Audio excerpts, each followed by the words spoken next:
دن کے وقت یا رات کے وقت پانی پیے، اور پانی پیتے وقت وہ ایک مرتبہ امام حسین پہ درود بھیجے اور ایک دفعہ یزید پہ لعنت بھیجے۔ امام صادق فرماتے ہیں اللہ اس کو 2 لاکھ نیکیاں عطا فرماتا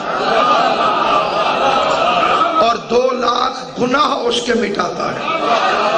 یہ چپ ہوتا ہے 2 لاکھ تو زیادہ گناہ ہیں جی، 2 لاکھ گناہ اس کے مٹاتا ہے، 2 لاکھ نیکیاں کی بلا اس کے نام اعمال میں لکھتا ہے، اور 2 لاکھ درجات اس کے بلند کرتا ہے ایک گھونٹ پانی کے بدلے۔ اور 5ویں امام نے فرمایا جو ایک دفعہ درود پڑھے، زندگی میں ایک دفعہ درود پڑھے اور 400 سال چپ رہے، ایک دفعہ درود پڑھے 400 سال خادم شاہ جی چپ رہے، امام حسین کے آخری سجدے کی قسم کھا کر، کیونکہ کچھ بندوں کو اعتبار نہیں آتا، سچی بات پہ قسم کھانے پہ کوئی حرج نہیں۔ کئی بندے کہتے ہیں جی جھوٹا قسمیں کھاتا ہے، اللہ نے قرآن میں 82 قسمیں کھائی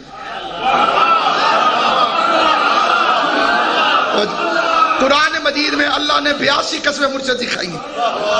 امام علیہ السلام نے فرمایا جو بندہ ایک مرتبہ درود پڑھے محمد و آل محمد پر، آہستہ پڑھے اونچا پڑھے جس طرح مرضی پڑھے، جس انداز سے اللہ آپ کو صحت دے، اینک پاک انہوں میں تو مذاق کیتا ہے نہیں ہوں میری اکھا خراب ہو سن۔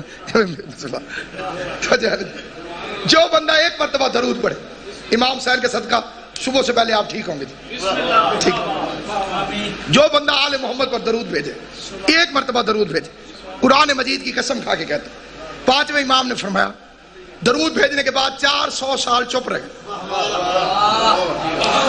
400 سال کے بعد پھر درود بھیجے تو فرشتے چیخ اٹھتے ہیں اور کہتے ہیں بندے خدا ابھی تو پچھلے درود کا بھی ثواب مکمل طور پر نہیں دیکھا۔ بسم اللہ، آل محمد آپ کو سلام دے، بسم اللہ۔